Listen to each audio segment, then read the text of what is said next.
E vamos começar o programa falando sobre o governo Lula, ou melhor, sobre a crise fiscal do governo Lula. O presidente Lula publicou nesta segunda-feira um despacho no Diário Oficial da União, cancelando as férias do ministro da Fazenda, Fernando Haddad. Segundo a assessoria do Ministério da Fazenda, Haddad retornará a Brasília nesta segunda-feira para cumprir a agenda que já estava prevista anteriormente com o presidente Lula. O ministro e o presidente se reúnem no Palácio do Planalto pela manhã desta segunda. Segundo a agenda publicada, o encontro será reservado entre os dois.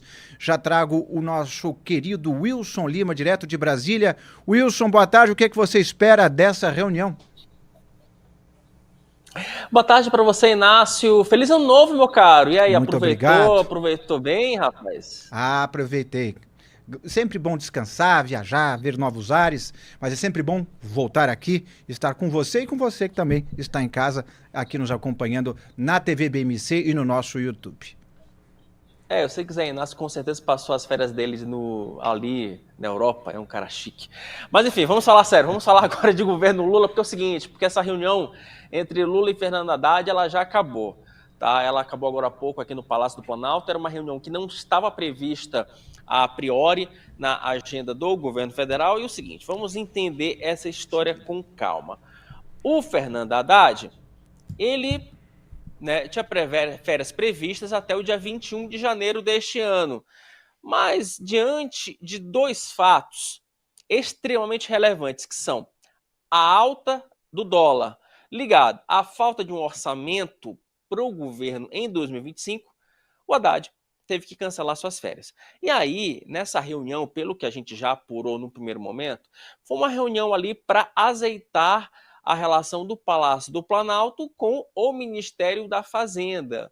Até porque vai precisar de muita arrumação nesse início de ano, né, o governo Lula, para conseguir dar conta, primeiro, de aprovar o orçamento de 2025, orçamento esse que não está aprovado, orçamento esse que ainda depende de votação junto aos deputados e senadores. 2, há uma preocupação também do governo já de estabelecer algumas outras medidas de ajuste fiscal, porque aquelas medidas que foram aprovadas no final do ano passado são consideradas insuficientes.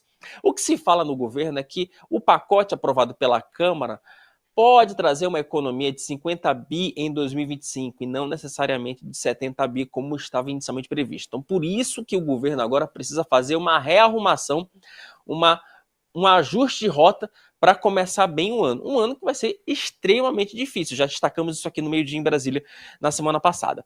Então, vai ser um ano muito complicado para o governo, porque ele vai ter que lidar com uma crise fiscal que ela é muito aguda, de fato é uma crise muito delicada.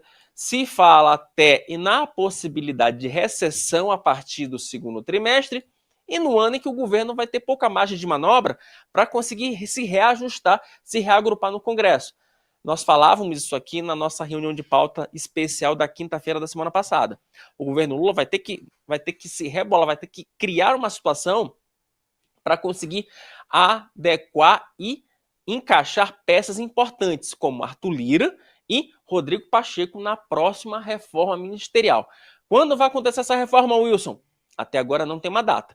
O que se fala é que provavelmente ela deve acontecer na segunda quinzena de fevereiro, quiçá no início de março. Então, esse é o cenário. Então, essa reunião emergencial do Haddad, meu caro Zé Inácio, ela vem justamente para tentar, já para dar um ajuste ali para o governo, já para dar um rumo para o governo federal, para dar um rumo nas contas públicas, porque a situação ela é delicada e ela é uma situação que requer muita atenção por parte do governo federal.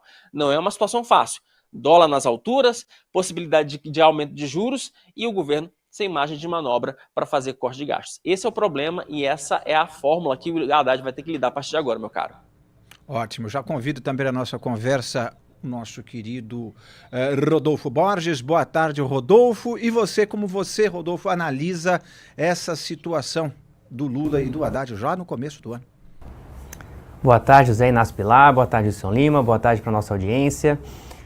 O governo já começou o ano negando que essa reunião não foi de emergência, mas a gente já tinha falado que, como o Wilson disse, o Haddad tinha um horizonte maior para essas férias.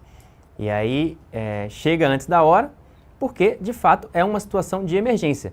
Não emergência para esse momento, né? Hoje, inclusive, o dólar está caindo. O dólar chegou a 6,9 hoje, está em 6,12 a última vez que eu vi. Ele abriu em 6,18 reais. Mas aí é por uma questão externa, por conta de expectativas sobre as medidas tarifárias do Trump nos Estados Unidos. O Washington Post deu uma matéria sugerindo, com fontes, que as medidas do Trump seriam menos intensas do que o prometido. O Trump já negou isso hoje, inclusive na rede social dele, mas, de qualquer forma, isso mexe com o dólar. E o Haddad até, na saída da reunião, já falou que é parte de uma movimentação. Ele falou mais tranquilo do que ele tinha falado nas últimas semanas, né? A última vez que o Haddad deu uma declaração pública, ele chegou a embarcar um pouquinho naquela história de que o mercado estava especulando e tal, e aí estava mais estressado naquele momento, a situação estava mais estressada e ele foi um pouco por esse lado. Hoje não está mais confiando no mercado, hoje já está mais tranquilo e já passou uma mensagem de tranquilidade. Agora, quando tem uma reunião de emergência, é um indicativo de que não tem um cenário de tranquilidade. O que o governo precisa fazer agora é o que ele não conseguiu fazer ao apresentar o pacote de corte de gastos em 27 de novembro. Esse pacote de corte de gastos ele tinha a missão de tranquilizar os agentes financeiros sobre o compromisso do governo com o gasto público. Não conseguiu. Eles vão precisar agora tentar fazer isso de outra forma.